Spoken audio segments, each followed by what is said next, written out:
Hi, I'm Rachel Janti, a geriatric medicine faculty at McGovern Medical School, and this is the ICARE Geriatrics module, Common Geriatric Syndromes.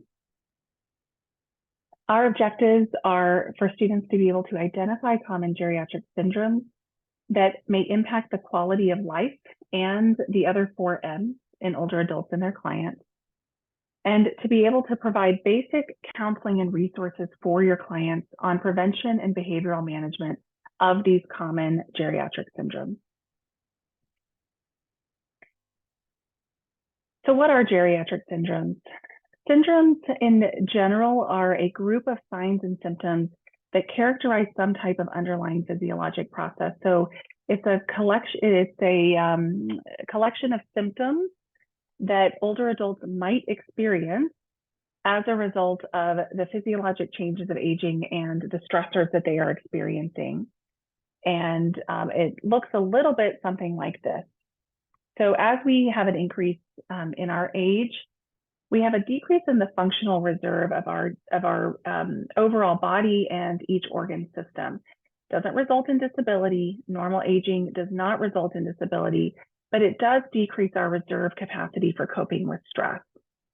That means we have increased vulnerability to things like side effects of medications and interventions, to drug-drug interactions, to drug-disease interactions, and disease-disease interactions. So the more medical conditions that we have in particular, and the more medications that we're on, the more we see these types of vulnerabilities come out and geriatric syndromes emerge.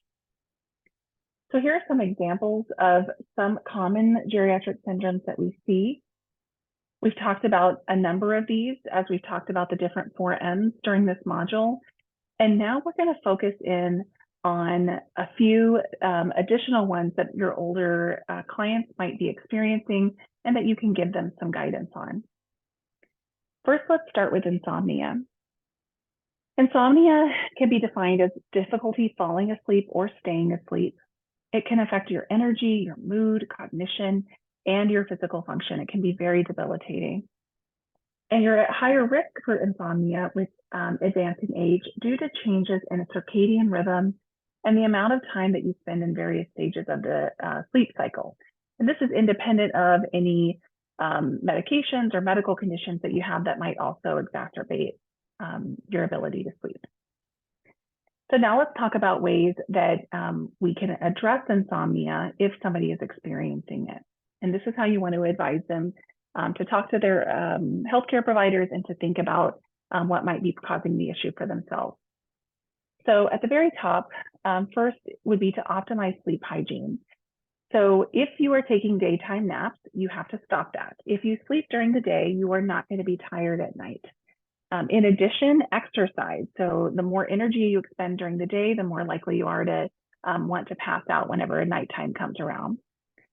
Exposure to natural light during the day is extremely important, as well as avoiding bright and blue lights, e.g. screen time, within 1 hour of bedtime. Screen time is very, very toxic to healthy sleep at night.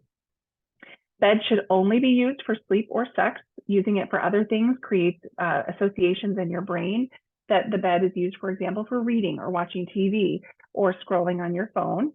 And therefore, your brain is not going to want to fall asleep when you're in bed.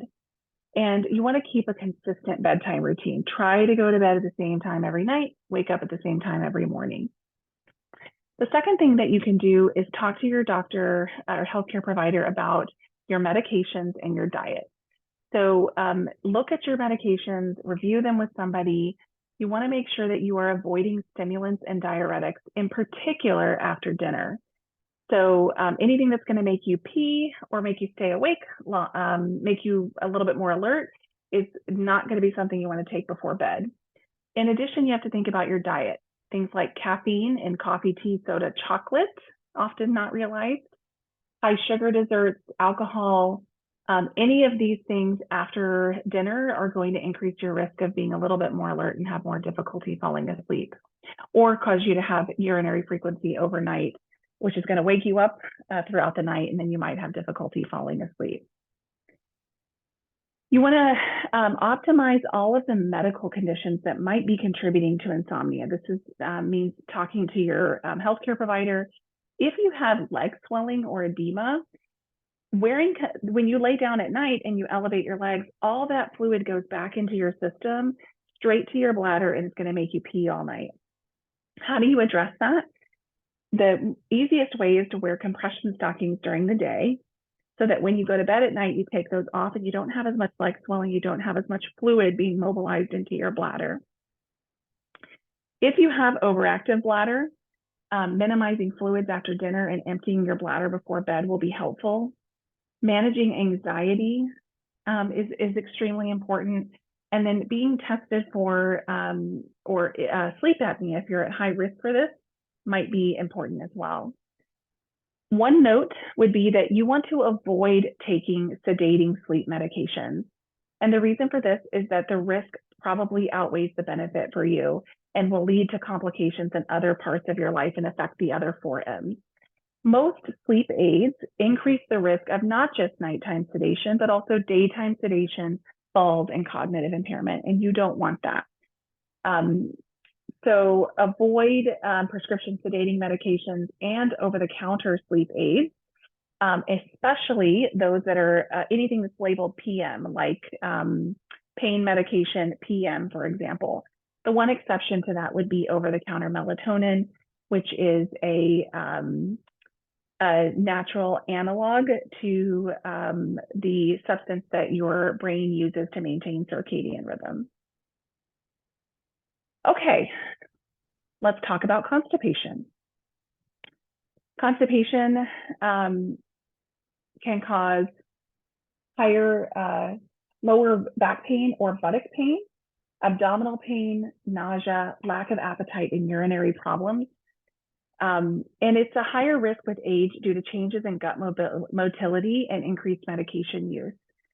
Constipation can definitely be defined as having less than 3 bowel movements in a week's period of time, but it can be different for different people. So some people who are used to going several times a day might be constipated if they miss a day.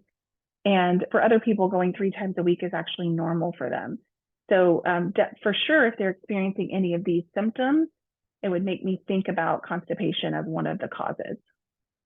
Okay, so how do we address it?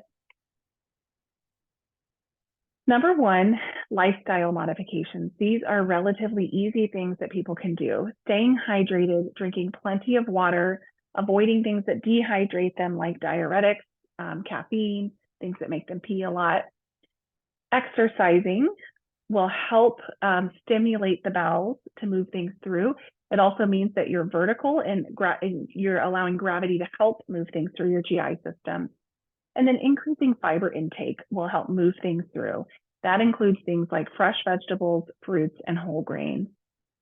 Here again, reviewing medications with your doctor is important because so many of them cause side effects of constipation, dehydration, or have anticholinergic effects, which cause constipation. Here's a list of some specific medications they can think about. Calcium supplements, if you're taking too much calcium, it can cause constipation, but it's also important for bone health. So definitely talk to your doctor about the right amount of calcium that you should be taking that won't cause constipation, but will support your bone health and prevent osteoporosis. And then opioid pain medications have very well-known side effects of constipation. And so if there's a safer alternative, they can talk to their healthcare provider about changing to that. And then they can consider over-the-counter laxatives. Very common to need these to support bowel health in older age. And some very safe options for this might include polyethylene glycol, which is a powder that can be dissolved in water. Senna, which is a tablet that you can take that will stimulate the bowels. And bisacodyl, which is available both as a pill and a suppository. All of these are safe, and it's important to talk to your healthcare provider about using them as well, just in case you're having some issues with them, they're not working for you, they can walk you through some guidance on how to use them most effectively. All right. And then finally, urinary incontinence, defined as leaking urine by accident. There are 4 main types of urinary incontinence. that somebody might be experiencing. The first is stress incontinence, and that's when you leak from your bladder due to pressure that's being applied on the bladder. So it might be from cough, sneeze, exercise, jumping, and this is due to sphincter or pelvic floor problems. It's very common in women who are postmenopausal and who have had children because of the changes that take place in the pelvis. The second is overflow incontinence. Actually, let's talk about the management of each one as we go. So stress incontinence can be managed with pelvic floor therapy. This can be done actually by a physical therapist if it's prescribed to the right type of physical therapist. And clients can also do Kegel exercises. There's plenty of information online about how to do these effectively. And they could talk to their provider about whether a procedure or surgery might be helpful if the above things are not. Overflow incontinence is when you leak urine because it spills out from a constantly full bladder due to bladder outlet obstruction or to a neurogenic bladder. So people with neurologic conditions and with benign prostatic hypertrophy or a large prostate are going to tend to have this problem, although some medications can cause this too. Well, how do you address this? Oftentimes, especially if it's related to prostate enlargement, a medication, procedure, or surgery might be appropriate. But whatever you do, you want to manage the underlying medical condition and identify that this is actually overflow incontinence, because long-term bladder outlet obstruction can cause serious kidney problems. Next is urge incontinence or overactive bladder. And that is when somebody experiences the sudden need to urinate, and it's so sudden and so intense that they cannot hold it in to get to the toilet in time. This is due to an overactive detrusor muscle. And the good news about this is that bladder retraining can help using things like your urgency suppression and timed voiding. And so what does that consist of?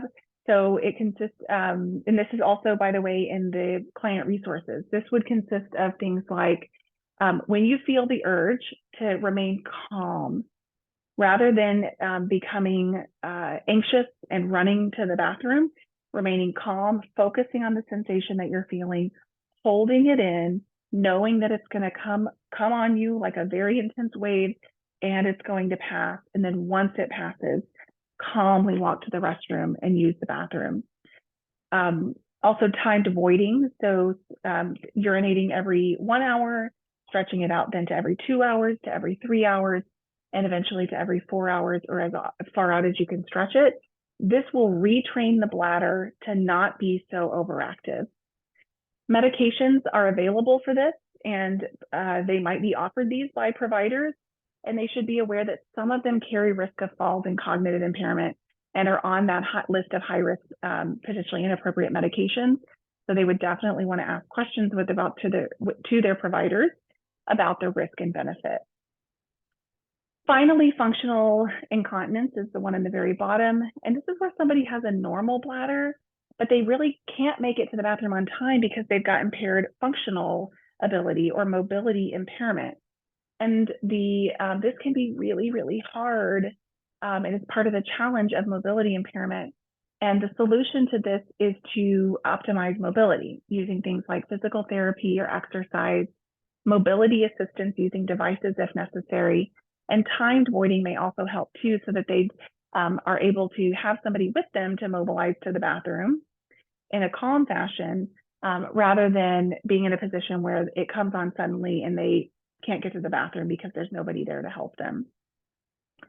For all types of urinary incontinence, these are some general guidance that you can give your clients to help. Quitting smoking, limiting caffeine and alcohol intake, preventing constipation will all help reduce the burden of urinary incontinence. And they should all talk to their doctors if they're taking a diuretic, because that could be making it worse on top of everything else. Okay. Now, a word about urinary tract infections. Urinary tract infection is defined as a positive urine culture with signs or symptoms of a urinary tract infection. Okay.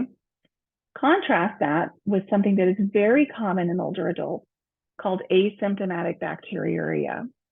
This is where someone has a, quote, positive urine culture, but without signs or symptoms of a urinary tract infection, irrespective of whether there are white blood cells on a urinalysis in the urine. It's extremely common, affecting 30 to 50% of nursing home residents and a large proportion of community dwelling older adults as well. And so then you say, okay, well, what exactly would you consider a urinary tract infection, UTI symptom? UTI symptoms would include new problems with urinary frequency or incontinence, because we just talked about how urinary incontinence might be something that someone is struggling with chronically. That would not be something that would count. It would be a new problem with this that they're experiencing. Dysuria, pain with urination, hematuria, blood in the urine, nausea or reduced appetite, abdominal pain, especially if it's suprapubic, and flank pain. What is not a UTI symptom, and this comes straight from the Infectious Diseases Society of America, confusion and falls are not symptoms of UTIs. Look for other causes of those things before you go looking at the bladder as the cause. And dark, cloudy, or smelly urine are also not symptoms or signs of a UTI. These are very, very nonspecific, have lots and lots of things that can cause them. And so you want to stick with the typical UTI symptoms when you're trying to identify whether a person has a UTI.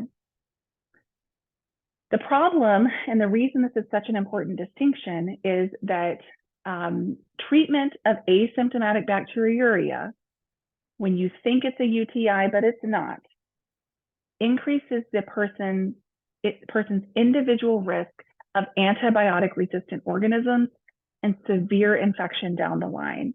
So we are doing a great disservice to our patients when we are treating them for urinary tract infections that are actually asymptomatic bacteriuria.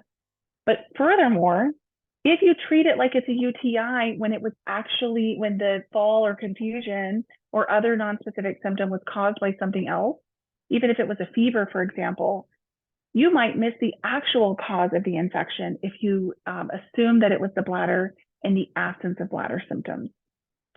The bottom line here is that in general, if you do not have urinary tract infection symptoms, then a urine culture is not recommended, and empiric antibiotics to treat a urinary tract infection are not recommended. Again, that is to reduce the risk of harm caused by treating asymptomatic bacteriuria. And I have just the caveat here in the bottom of the screen that people who have altered urinary anatomy, chronic urinary catheters, or those who are very sick may require a higher index of suspicion, and a clinician would have to use their judgment. But I give you this because a lot of people will ask about bladder infections, and it's important for them to know that bacteria are often present in the urine, even when there is no bladder infection. And bladder infections or urinary tract infections are by definition characterized by urinary symptoms. So that's the thing that they need to be reporting to their healthcare provider when they're experiencing symptoms of a urinary tract infection. All right, that's it.